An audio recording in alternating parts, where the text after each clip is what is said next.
আসসালামু আলাইকুম। যারা ঢাকা থেকে বা ময়মনসিংহ থেকে ঢাকা থেকে বা ময়মনসিংহ যান, তাদের জন্য নিয়ে আসলাম সুন্দর একটা ভিডিও। যারা দৈনন্দিন এই ময়মনসিংহ বিভাগে চলাচল করেন, ময়মনসিংহ থেকে ঢাকা আসবেন, তারা কোন গাড়ি দিয়ে কোন জায়গায় যাইলে আপনাদের সুবিধা, সেই সুবিধা নিয়ে এই ভিডিওটি তৈরি।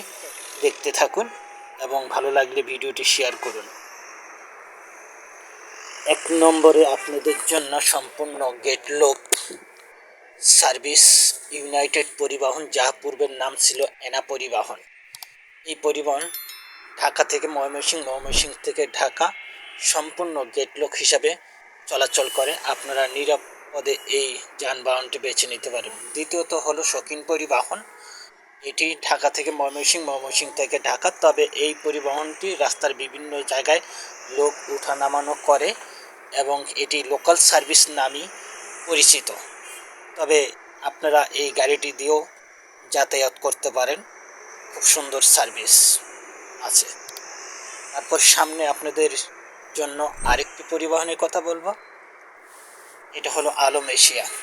যারা ঢাকা থেকে ময়মনসিংহ, ফুলবাড়ি থেকে ঢাকা আসতে চান, তারা এই পরিবহনটি নিশ্চিন্তে যাতায়াত করতে পারবেন। এটিও লোকাল গাড়ির মতন চলাচল করে, বিভিন্ন জায়গা থেকে লোক উঠা বসা নামানো করে, এমনকি দরদাম করে উঠবেন। নিশ্চয়ই আপনার যাতায়াত সুন্দর হোক, এই কামনাই আমরা করি। এবার আপনাদের জন্য নিয়ে আসলাম রাজীব পরিবহন। এটি মূলত ঢাকা, জামালপুর, ময়মনসিংহ যাতায়াত করে। ঢাকা থেকে যারা জামালপুরের উদ্দেশ্যে যাবেন, তারা এই গাড়িটি বেছে নিতে পারেন।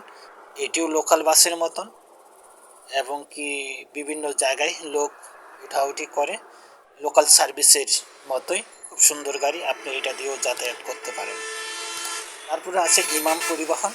এটিও একটি খুব সুন্দর একটি গাড়ি, ইমাম পরিবহন। এটি ঢাকা, ময়মনসিংহ ও হালুয়াঘাট চলাচল করে।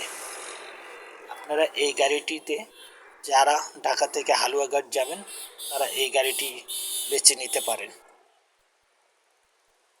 এটি লোকাল সার্ভিস, পুরো রাস্তায় লোক উঠানামানো করে।